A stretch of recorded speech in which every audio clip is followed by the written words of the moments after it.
How do you know what to sell on eBay? Well, on the Amazon as well, but let's talk about eBay when it comes to books or media in general. How do you know when you're out there what you should be looking for, what stands out, that kind of thing? So I sold all of these items between in the last 24 hours. Essentially, it's the 10th of September, 2024, and I sold 4 items, one book lot. There's actually 2 in here on eBay, and then 2 books and a DVD. I also sold 2 items on Amazon, a book and a CD. But let's talk about the items that I sold on eBay. I got these Tolkien books, Lord of the Ring books, as a donation. And I made a video about it a while back, months ago, and that's where these 2 came from. This book here, Sauron Defeated, sold for $50 plus shipping. And these 2 books, I don't know, it's Morgoth's Ring, and then The War of the Jewels. This is part 1 and part 2 of the later Silmarillion by J.R.R. Tolkien, The History of Middle-earth. These sold for $100 plus shipping. So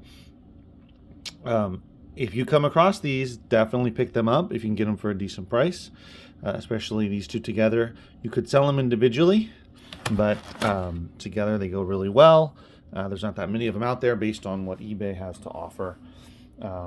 This is a really nice pickup as well if you can pick it up for pretty cheap. The condition is excellent. Of these, the dust jackets are in taken care of. They're in the Mylar cover. But I would be on the lookout for these. And if I were just to see these, now I know about them, of course, but if I were to see them out in the wild, I would definitely look them up based on the fact that J.R.R. Tolkien, I'd never seen him before. It's got cool artwork. History of Middle-earth sounds really cool. So, wow, there's a lot of volumes to the entire set. I'm sure if you get all of the volumes, you can sell them for quite a lot of money. But be on the lookout for something unique, something that stands out. Not everything that you see on the shelves or wherever you're going to source, however you're getting your inventory. Not everything, of course, is worth looking up, but you kind of hone your radar to figure out, what is worth looking up. Like even just the spine. Seeing Tolkien, seeing that it's a volume. Obviously, there's multiple volumes from the set. I would pull it off the shelf. Never, Sauron Defeated. Sounds interesting. The same goes for these. Just looking at the spine as well. So keep those in mind. Also sold this DVD, The Oath.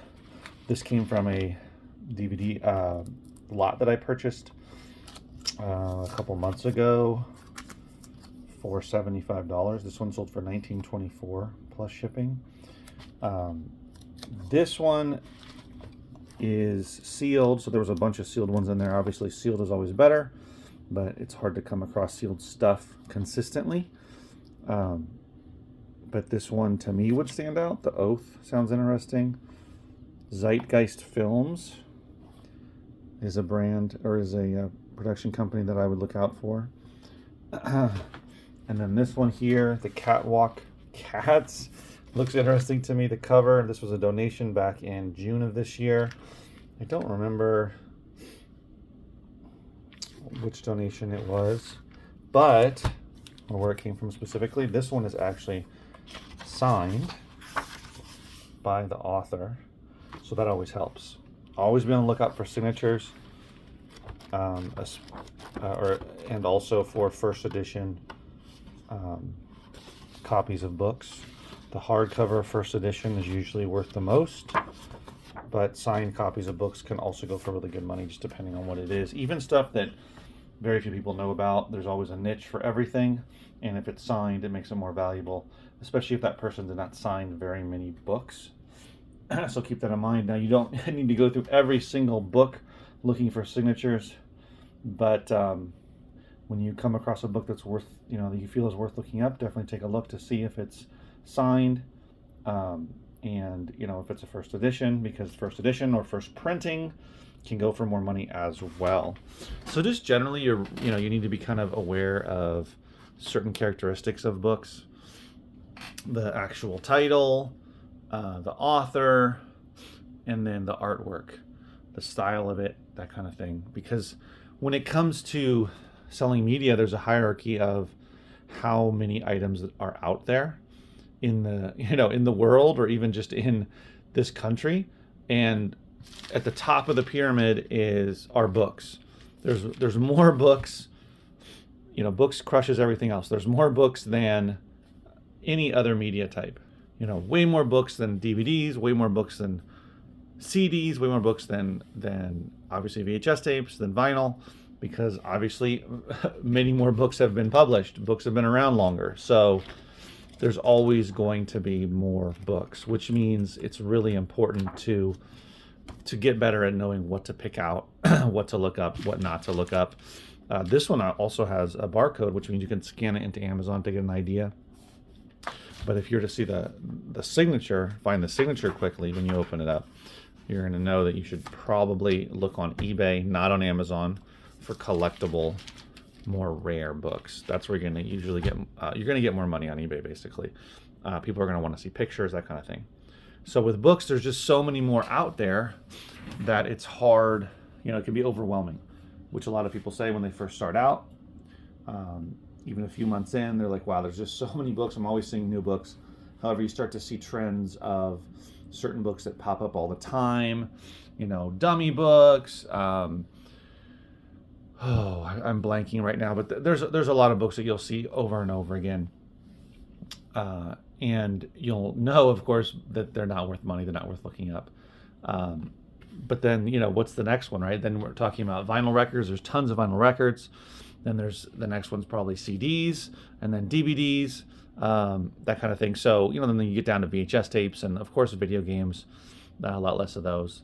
But yeah, that's why it's really important with the books to make sure that if there's 2,000 books at a thrift store, or 1,000 books at a estate sale, or at a library book sale, if you've ever been to those, which can have 10,000, 20,000 or more books, that you don't necessarily need to go look up every single James Patterson book.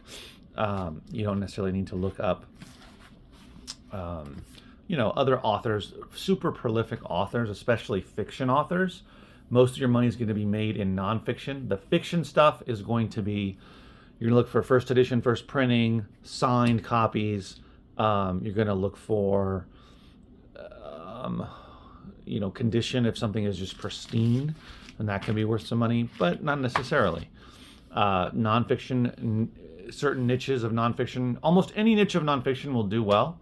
But there's certain niches that it's not even necessarily true. Like this is obviously about somebody that loved cats and lots of cat photos. But it's signed, so that helps it be worth something. So, you could have some book about nuclear, I don't know, the history of nuclear physics, or, something like that. And it drills down even more in a northeastern part of, I'm just making something up, but the more it drills down, the more niche it gets, the better. So like these are fiction, but they're rare. There's not that many out there. The condition's amazing. I believe these are first editions, which also helps as well. When it comes to collecting, a lot of people, are going to look for first edition copies, first printings, that kind of thing. Obviously, Tolkien first editions are going to be worth a lot of money. Obviously, some Stephen King stuff. Obviously, what do you call it? Other, big authors that there's going to be fiction that's going to be worth money, especially, first edition, first printing, signed copies can be worth thousands of dollars depending on what it is and how rare it is, that kind of thing. So hopefully this helps you out a little bit. I know these are only a couple of examples, but just keep in mind, nonfiction typically for both Amazon and eBay is going to bring the most money. However, there is fiction that goes for good money, like I talked about. So don't rule it out completely. You can get a lot of information from the Amazon app, but books that don't have barcodes or ISBNs, you're going to have to look up You take a picture of the cover if it's got a distinctive cover or dust jacket, but you're gonna have to use the verbal prompts and just the microphone there and you know, look it up that way or type it in yourself. And it takes a little bit longer, but there can be a lot of money there. All right, guys. Hope you learned something. I'll see you next video. Take care.